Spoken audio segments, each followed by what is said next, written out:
Bienvenidas y bienvenidos a Valor Social, un espacio de la carrera de Ciencia Política y su centro de estudiantes, en el que intentamos abordar conversaciones que nos ayuden a entender el mundo.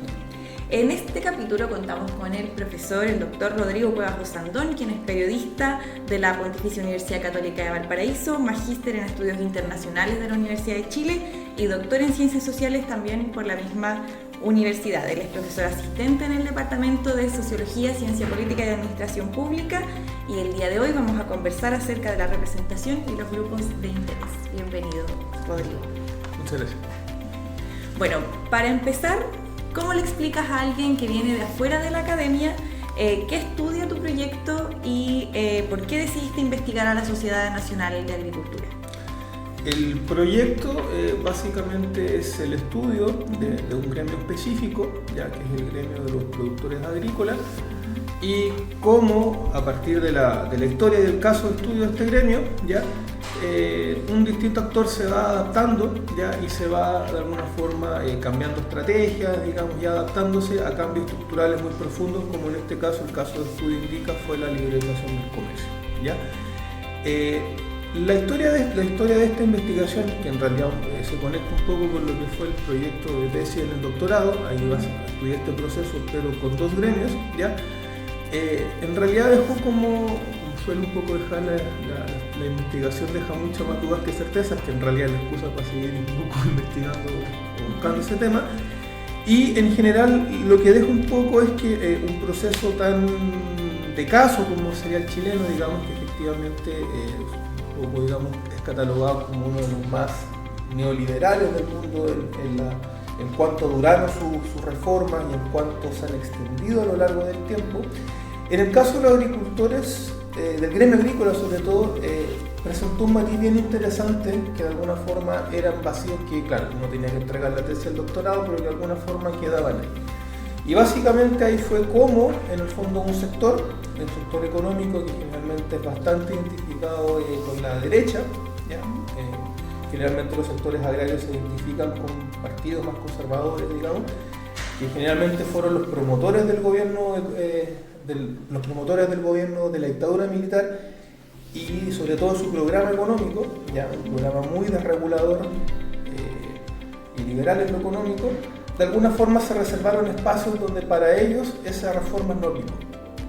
¿Ya? Es decir, por ejemplo, cómo estos empresarios o este sector que no es precisamente a lo mejor de los más poderosos económicamente como si fueran industriales, pudieron de alguna forma escapar o en el fondo conseguir condiciones de adaptación mucho más ventajosas que por ejemplo fue la SOFOFA a los gobiernos industriales. ¿Ya? Entonces de alguna forma a partir de este estudio, ¿ya? Uno en el fondo va viendo ciertas variedades cuando uno estudia o le cuentan este relato, digamos, de un modelo general tan profundo, en los cuales se va presentando ese matiz y en general, digamos, también un poco, que también es interesante, unas connotas interesantes que me gustaría a lo mejor lograr acreditar, es que efectivamente el gremio agrícola es un gremio que utiliza la política de una forma mucho más intensa, digamos, que otros sectores de la empresa. Y eso en realidad fue una historia que creí, digamos, que era interesante poder contar y que alguien creyó en eso. Bueno, y también algo que me llama mucho la atención de tu investigación es que parte de una paradoja que es muy interesante, esto de que el agro no es el sector más poderoso económicamente, como tú lo comentabas recién, pero de todas maneras logran generar una influencia. ¿Cómo logran influir tanto en las decisiones del Estado? Lo que pasa es que también el agro, ya, que ahí un poco se conecta más bien con la teoría de los grupos de intereses, no solamente, digamos, es lo económico, ¿ya?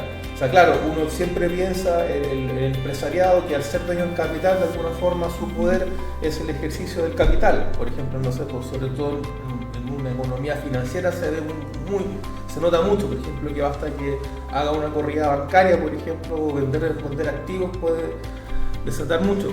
Ahora, incluso en economías tan pequeñas como la chilena, de alguna forma mercados más profundos como que atenuan un poco eso. Entonces, en ese sentido, lo más importante es la capacidad de los distintos grupos de interés, entre los cuales la teoría es bastante amplia en eso, pueden ser, no sé, desde estudiantes hasta grandes empresarios. Acá un poco, digamos, el término siempre tiene una connotación quizás un poco más negativa, pero generalmente es todo grupo que no agregue interés ante el sistema político que no sean partidos, digamos, son los grupos de interés, pero en este caso también los empresarios, como todo grupo de interés,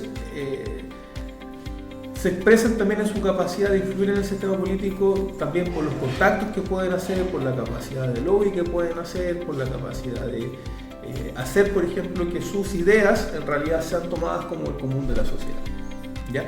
Y en ese sentido los agricultores generalmente tienen una tradición de vinculación con el mundo político bastante extendida en el tiempo, que de alguna forma eso también se mantuvo, y sin duda, digamos, aun cuando la dictadura, digamos, cerraba los canales formales de representación de intereses como el Congreso, que en realidad estaba suspendido, no cerrado, ya todos esos canales, digamos, que fundamentalmente ahí la Sociedad Nacional de Agricultura tiene un papel muy importante, se logra mantener abierto. Entonces, de alguna forma, la capacidad que tienen para establecer vínculos con los partidos o con el fondo quienes ejercen el poder, los agricultores siempre ha sido como un tema bien notable. Bueno, de hecho, digamos, hasta antes de la ley del 58, digamos, el campo, digamos, los dueños de campo eran básicamente grandes electores, digamos. Entonces, de alguna forma, ese vínculo del mundo agrícola y mundo político, que en realidad un poco es lo que sospecho, digamos, que seguramente a lo mejor por ahí va,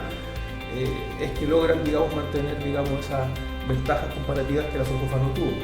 Y lo otro que también es bastante interesante, que la Sociedad Nacional de Agricultura es quizás el grupo de interés más antiguo que todavía queda en este país, digamos. O sea, la Sociedad Nacional de Agricultura prácticamente nace con la República, ya, si no me equivoco, es de la década del 30 del siglo XIX, recién la SOCOFA, por ejemplo, es a finales del siglo XIX. Bueno, el mundo del trabajo en realidad recién se consolida con la CUT, digamos, en la década del 50 del siglo XX, es decir, digamos, también estamos ante un caso de un gremio que generalmente tiene una tradición de ser un grupo de interés bastante activo y consolidado en el tiempo.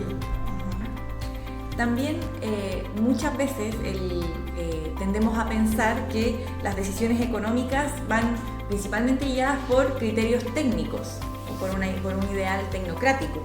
Sin embargo, tu investigación nos muestra que también hay negociación, hay poder y hay influencia. ¿Qué nos muestra entonces eso, tu investigación, acerca de cómo funciona el Estado en ese sentido? La verdad todavía está investigando, así que todavía no termino de mostrarlo, digamos, pero a ver... pero si nos puedes adelantar tus conclusiones. O sea, el argumento de que una decisión es técnica es probablemente quizás la más política de los argumentos. ¿Ya? O sea, obviamente mi tesis no va por ahí, digamos, pero en realidad también hay argumentos bastante interesantes. Bueno, por ejemplo, Patricio Silva, que bien lo conociste del marco de doctorado en Holanda, ya escribió sobre eso en su minuto con su artículo de los Plan Monks, ¿ya? Básicamente el conocimiento tecnocrático, ¿ya? La famosa idea de los tecnopols, es decir, en el fondo cuadros que combinan credenciales técnicas con habilidades políticas, ya, que básicamente en el fondo es la base para que explicaría el papel de grupos como los Chicago Boys, que son parte importante, digamos, como tomadores de decisiones en esta historia, digamos, o los mismos CIEPLAN, digamos, en los años 90, ¿ya? La verdad, esencialmente, el papel de los tecnócratas, más que los tecnócratas, yo diría que el papel de las ideas, ¿ya?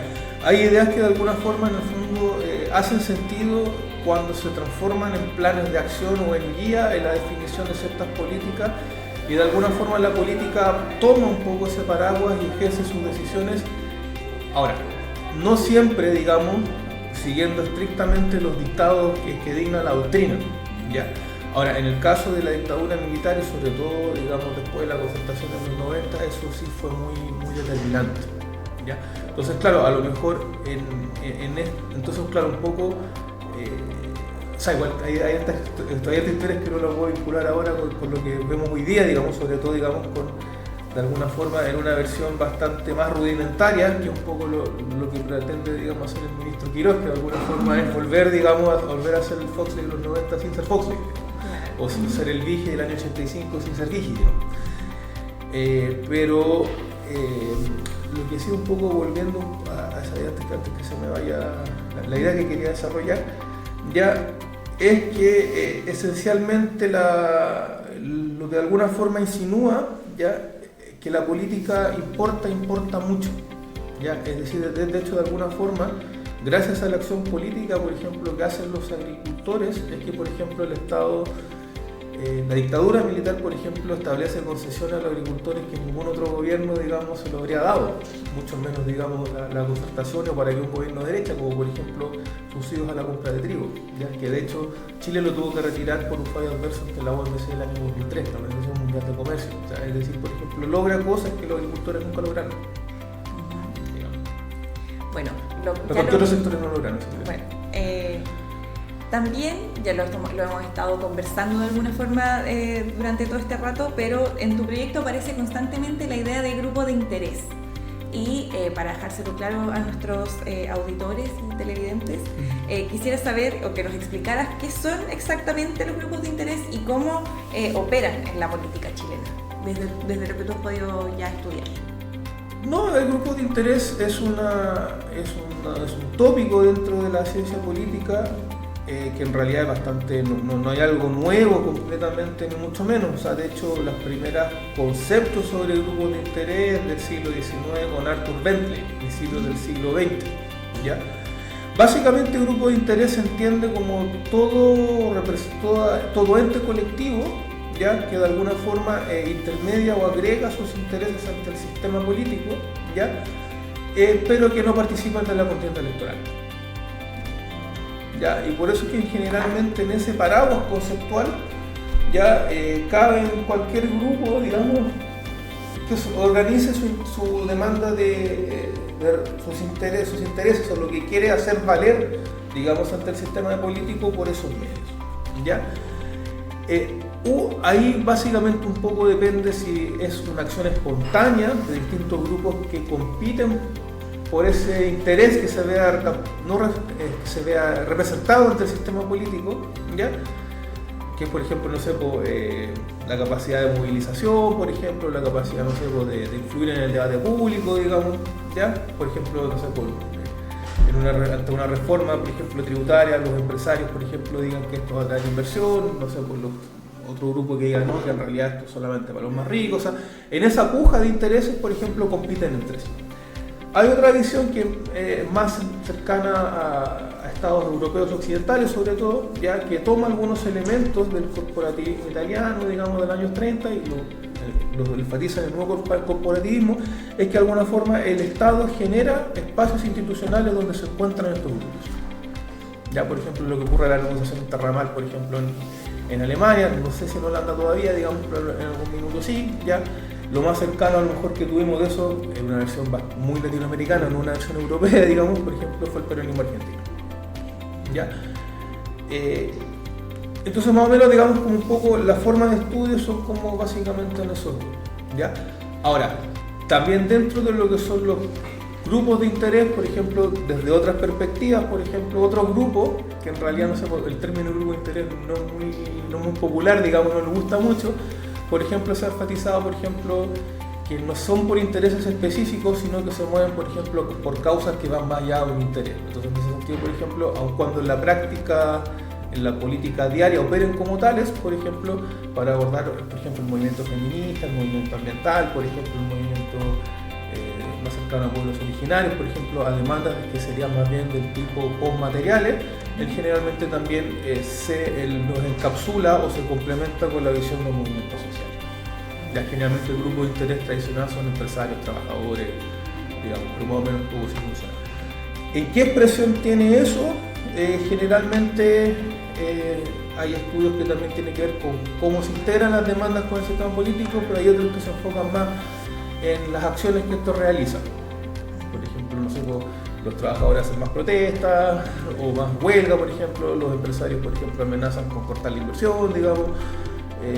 Por ejemplo, generalmente movimientos más de agenda postmaterial, por ejemplo, son marchas o ocupan espacios comunicacionales. O sea, el énfasis lo ponen más en los instrumentos, por decirlo así, en las agendas. Quién pone los temas, quién pone la agenda. Últimamente, por cierta política de transparencia de datos, por ejemplo, uno tiene más acceso a datos, por ejemplo, de lobby, digamos. O sea, hay como en términos de buscar datos, hay como una agenda como bien entretenida en ese lado. O sea, interesante, por decirlo. Claro. Tu proyecto también aborda el Congreso y las regiones agrícolas. ¿Cómo se construyen entonces estas alianzas entre los gremios y los parlamentarios en estas regiones? En realidad eso es parte un poco de lo que viene. No, en realidad lo que uno viene a confirmar, pero por ejemplo hay antecedentes como bien interesantes, o sea, sobre todo por ejemplo en regiones donde hubo un voto, todavía hay un voto rural bien importante, digamos, hay un vínculo súper bien estrecho entre parlamentarios, digamos, y sus representados y por lo tanto quienes también habitan ese territorio, ¿ya? Y generalmente la relación entre el agro y distintos parlamentarios, por ejemplo, es bien interesante, incluso izquierda y derecha. Por ejemplo, no sé, uno pensaría que solamente agricultores son de derecha, pero por ejemplo, sobre todo en la zona de Los Ángeles, algunas zonas de Angol, por ejemplo, parlamentarios que venían del mundo agrícola generalmente también tenían vínculos muy estrechos. Ya, por ejemplo, bueno, ya no son actores porque sea, digamos, por una cuestión cronológica o porque, no sé, la ley impidió que saliera, por ejemplo, el papel que tuvieron parlamentarios, por ejemplo, no sé, como Roberto Muñoz Barra, los radicales, por ejemplo, de la zona de Biobío, por ejemplo, José Pérez, digamos, o sea, son historias, por ejemplo, que en realidad tienen raíces que uno lo sigue de la años 40. ¿Ya? Entonces, generalmente, el papel, por ejemplo, de estos dirigentes por el mundo agrario, por ejemplo, los dirigentes relacionados con la democracia cristiana, por ejemplo, en la zona del Maule, que básicamente son gente que empezó la reforma agraria y de alguna forma se quedó ahí. ¿Ya? Por ejemplo, no sé, por lo que fue el diputado Naranjo, por ejemplo, su viudo, digamos. O sea, es gente, digamos, que tiene vínculos con sus electores y con representantes de sus electores bastante estrechos y de alguna forma, vamos a ver si lo puedo demostrar, digamos, como que tuvieron como fueron muy importantes, digamos, en el proceso que lo describí.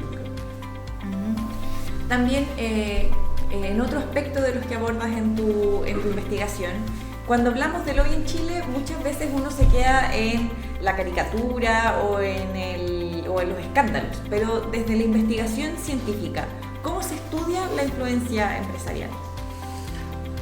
Esa es una buena pregunta, ya, porque en realidad, a ver, medir influencia es complejo de establecer. Aquí en realidad esta pregunta debería haber traído más a Emilio Moya, digamos, que estudia más estos temas sobre corrupción, patronazgo y tiene más claro conceptuales que yo estas cosas. Ya, pero en términos metodológicos, a ver, el problema de la influencia es esencialmente definir cómo la vas a establecer. Es decir, tú quieres, es una cuestión funcional, por ejemplo, yo hago lobby para que algo cambie, o en realidad hago lobby, por ejemplo, para que algo no cambie. Entonces, metodológicamente también se te complica porque en uno está midiendo variación y en otro no. Claro. Por ejemplo. El tema del lobby es incluso aún más complicado, sobre todo porque, claro, en realidad lo que tenemos, ahora tenemos datos de lobby, tenemos datos de lobby desde el 2015, más o menos, fin del 2014, ¿ya? Pero para atrás no tenemos mucho. O sea, en realidad lo que podemos saber es lo que de alguna forma logramos acreditar, pero no sabemos un poco mucho de la punta de iceberg hacia acá. ¿Ya? Entonces, claro, o sea, eso es probablemente en términos metodológicos quizás una de las cosas más difíciles de hacer, ¿no? Por ejemplo, precisar cómo en realidad nos pueden dar los pobres.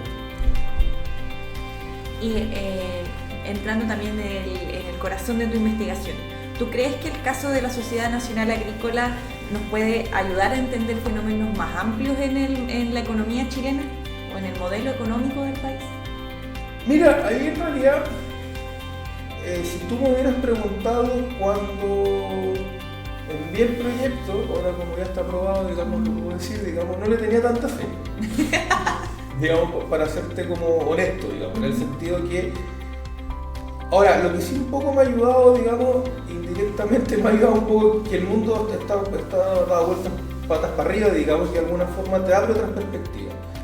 Cuando yo terminé un poco esa tesis, el cuento ya se veía que era un cuento bastante estático. O sea, por ejemplo, ya Chile, digamos, después del año 90 firma Tratado de Libre Comercio con mano en la cabeza, digamos, que en realidad, independientemente del gobierno que sea, los aprueban, digamos, de una manera bastante automática, salvo quizás, digamos, un pequeño indicio como fue el TPP el año 2019, pero en general, digamos, en ese sentido, por ejemplo, los gobiernos de la concertación, incluso la nueva mayoría, fueron tan o más neoliberales que los gobiernos de derecha en ese plano, ¿ya? En lo que fue la apertura de libre comercio, ¿ya?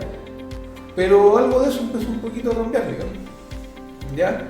De hecho, claro, recién el TPP muestra sus primeras fracturas, no se sabía un poco cuándo no iban a ser, pero de alguna forma todo el paradigma de libre comercio, de cadena global de suministro, todo eso se empieza un poquito a ir a la punta del cerro, digamos, en 2020, y lo termina de mandar a la punta del cerro Donald Trump, de alguna forma. O sea, y Donald Trump de alguna forma, claro, por más que después venga otro presidente norteamericano que restaure todo, en el fondo mucho lo que era la fe ciega, los acuerdos de libre comercio, los tratados de que los mercados se integran, digamos, de alguna forma la ha puesto bastante en duda. Y de alguna forma, claro, de un año a la fecha, digamos que fue un año de que presenté el proyecto hasta ahora, en realidad, por ejemplo, le añadí un capítulo que si esto se tradujera en un libro, por ejemplo, un capítulo que no está contemplado y se está escribiendo, ¿ya? Y ahí quizás a lo mejor retomar estilos de negociación, estilos, por ejemplo, de cómo un sector económico, que van a seguir siendo los sectores económicos como cualquier otro actor de la sociedad civil, se va a relacionar con el Estado en cualquier régimen y en cualquier gobierno. De alguna forma el estilo, por ejemplo, que se vio en los 80, 90, antes de que, por ejemplo, hubiese esta fiebre de acuerdos de libre comercio, seguramente hay que volver a estudiarlo, volver a analizarlo, porque seguramente se va a volver a presentar, digamos, ¿ya? Sobre todo, digamos, si como se espera que la etapa de acuerdos de libre comercio en realidad ya sea gracias, en realidad, no sé si gracias, digamos, ahí Donald Trump fue el que me dio actualidad el proyecto, digamos, no creo que lo haya pensado, ni mucho menos, pero a lo mejor, digamos, hay algo ahí que de alguna forma, claro, los evaluadores que se apoyan, digamos. Volviendo a lo que estabas comentando anteriormente de la metodología, del desafío metodológico de tu investigación. Hay algo interesante porque vas a trabajar con documentos históricos, pero también con herramientas digitales y con RStudio. ¿Cómo dialogan las ciencias sociales con estas nuevas tecnologías? A ver, yo creo que acá lo esencial, que es un poco lo que a veces perdemos un poco del foco en la discusión, ¿ya? Es, a ver, la técnica y los datos no necesariamente te resuelven las preguntas y los conceptos, ¿ya? Mientras tengamos conceptos y mientras tengamos preguntas, ya de alguna forma estamos reivindicando que el cerebro humano pueda ser, digamos, ejercer, ¿ya? Evidentemente, digamos, el uso de nuevas tecnologías, sobre todo la inteligencia artificial, es una ayuda tremenda. Ya, o sea, lo que antes, por ejemplo, te podía demorar un par de años en aprender código, no sé, a lo mejor gente con más habilidad de código lo aprende más rápido. Generalmente nuevas generaciones como acá, quienes nos acompañan, son más rápidos incluso que uno en aprender esto, ¿ya? Lo puede hacer mucho más, de alguna forma eso no reemplaza a la capacidad que uno tenga de dar conceptos que en realidad guíen nuestras ideas. Y ahí generalmente el papel de los datos y el papel de las técnicas de análisis desempeñan sin duda un papel muy importante y un poco, digamos, de alguna forma también nos vemos beneficiados porque es más fácil en su implementación. O sea, salvo que seamos estadísticos o informáticos, sobre todo en este último tiempo, ya en realidad uno puede aplicar, digamos, su investigación y llevar a cabo en cuestiones que seguramente en otra habría sido mucho más difícil de hacer. Entonces, en ese sentido es un valor. Ahora, lo que sí es también asumir que la técnica no reemplaza el cerebro humano, ¿ya? Y por más que un algoritmo, por más sofisticado que sea, de hecho las IAs son más complejas y más sofisticadas, ya no es el ChatGPT de hace 2 años atrás, digamos. El punto es que si uno no es capaz de guiarla con preguntas, en realidad no tiene ningún sentido porque uno se pierde, digamos, en un análisis de datos de él.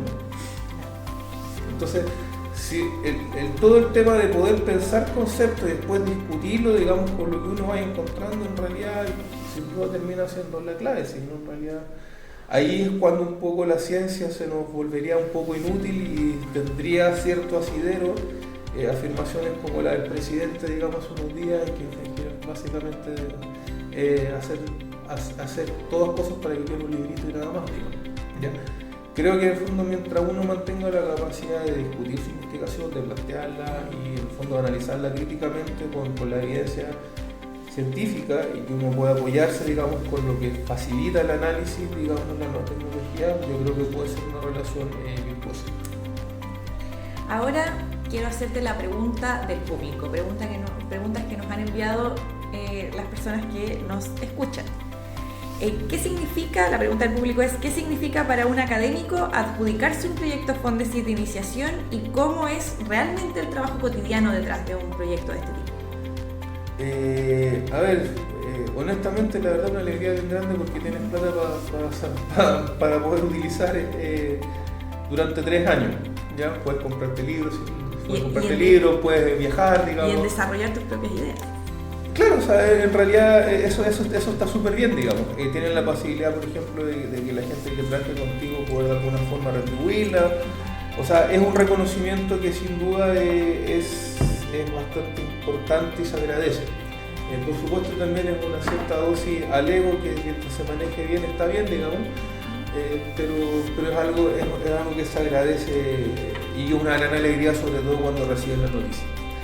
La verdad, ahora, un poco en este sentido, estoy como en la parte más, en realidad, poco glamorosa, porque estoy en los trámites para que me vayan, digamos. Esa es la verdad, digamos. Así que, pero bueno, es un poco parte de la vida y ya llegará el momento también de empezar a disfrutarlo y empezar a concretar lo que plantea hacer ahí, digamos. Bueno, tu investigación y con lo que hemos estado conversando durante el capítulo nos muestra que la apertura comercial fue mantenida por gobiernos de distintos colores políticos en el país. ¿Qué nos dice eso sobre la continuidad del modelo económico de Chile? En este caso es una historia en realidad bien entretenida, ¿ya? Que generalmente, el éxito de un modelo, ya un modelo, si lo entendemos como algún proyecto que más o menos dé sentido a una sociedad o cómo se estructura en sus grandes líneas, que en realidad fue el gran éxito, digamos, éxito no porque lo encuentre que sea bueno o malo, digamos, sino porque en realidad fue el gran éxito de la dictadura militar, es que de alguna forma cambió el switch en que de alguna forma Chile se organizaba. ¿Ya? Podemos discutir si eso fue bien o mal, digamos, pero de alguna forma, cuando una reforma pasa a ser un modelo, que en realidad se transforma en un modelo social. Ya es cuando generalmente los criterios, por ejemplo, de mercado pasaron a ser vistos de una forma natural o en realidad uno mismo los vive como tal. ¿Ya? Por ejemplo, si uno piensa una persona de 60 y alguien que haya nacido en el año alguien que haya tenido 18 años en el año 80, sería alguien del año 62, por ejemplo. ¿Ya? Estamos hablando que alguien que hoy día tiene cerca de 63, 64 años, lo único que ha conocido son las economías.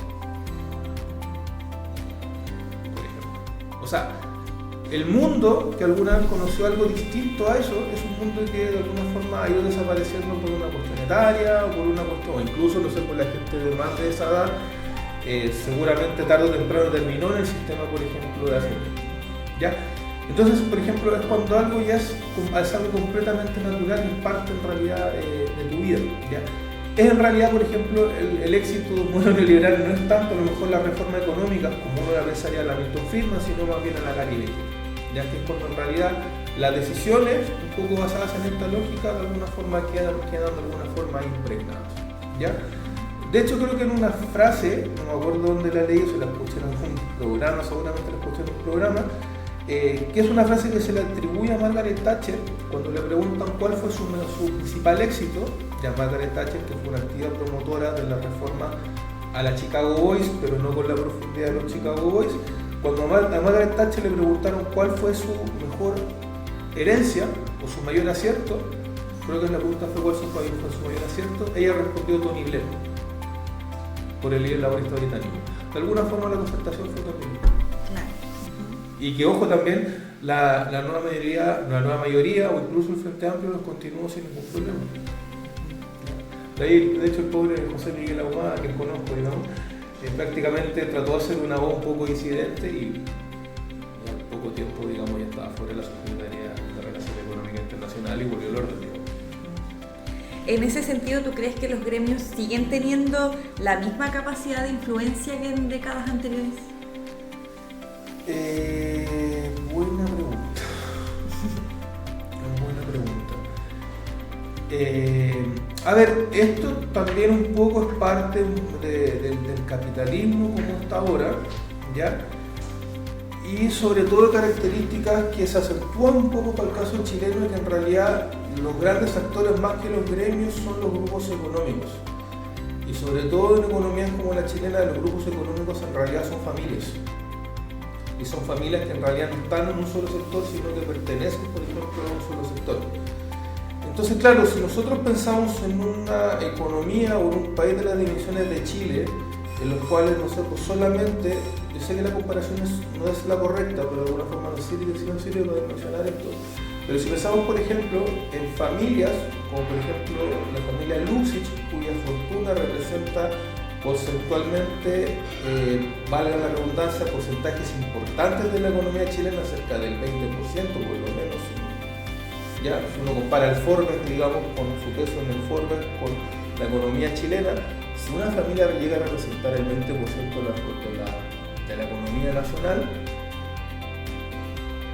en realidad el papel de los gremios no tiene mucho sentido de tener, digamos. O sea, ahí nos pondría un poco el cuestionamiento de eso. Si, por ejemplo, tuvimos en un minuto, por ejemplo, un presidente cuya fortuna personal equivalía a porcentajes del Producto Interno Bruto, como ocurrió con Sebastián Piñera, también en el fondo trabajos efectivamente resultan necesarios, por ejemplo, gremios. O sea, si solamente va una persona, son fortunas que pueden decidir,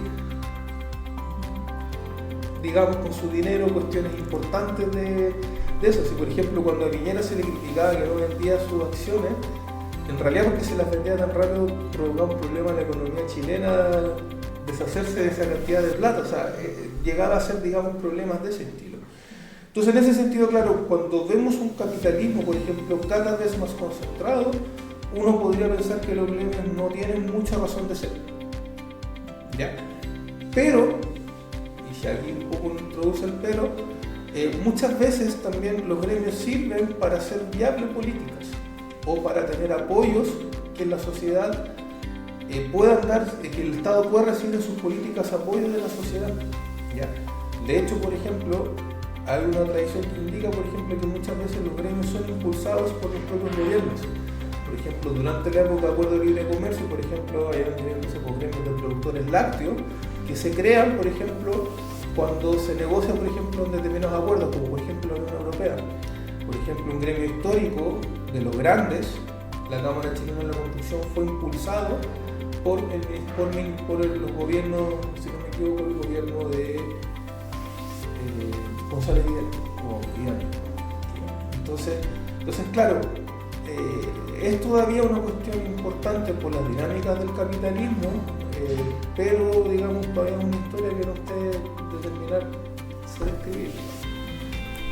Y para terminar, si alguien termina este capítulo con una sola idea acerca de poder, economía, política, lo que hemos estado conversando hoy, ¿qué te gustaría que comprendiera? ¿Cuál sería la idea con la que te gustaría que se quedara?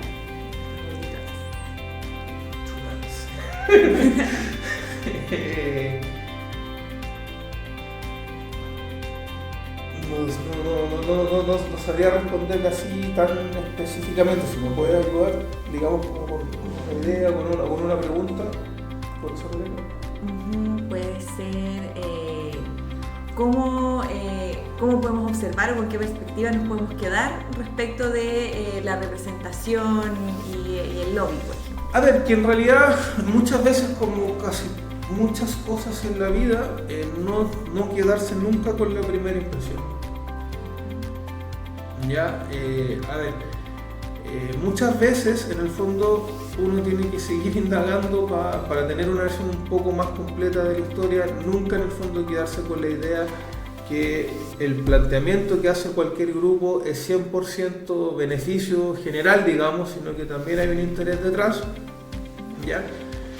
En el sentido, no sé, pues por ejemplo, si te insisten que una reforma tributaria va a traer crecimiento y ya en realidad es un mantra más que un argumento, probablemente eso no sea así.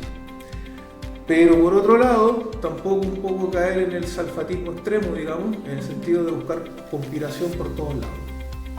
Ya, en el fondo, lo que un poco quizás nos podría enseñar es que en el fondo para mirar la acción de distintos grupos, ya, todos los grupos van a buscar hacer o presentar que su interés particular es el interés general. Sabemos que en realidad eso no siempre es así, porque incluso digamos que crean que genuinamente cualquier grupo, que ellos sí representan el interés general, en realidad son solo un grupo, en realidad solamente una mirada de lo que es la sociedad. ¿Ya?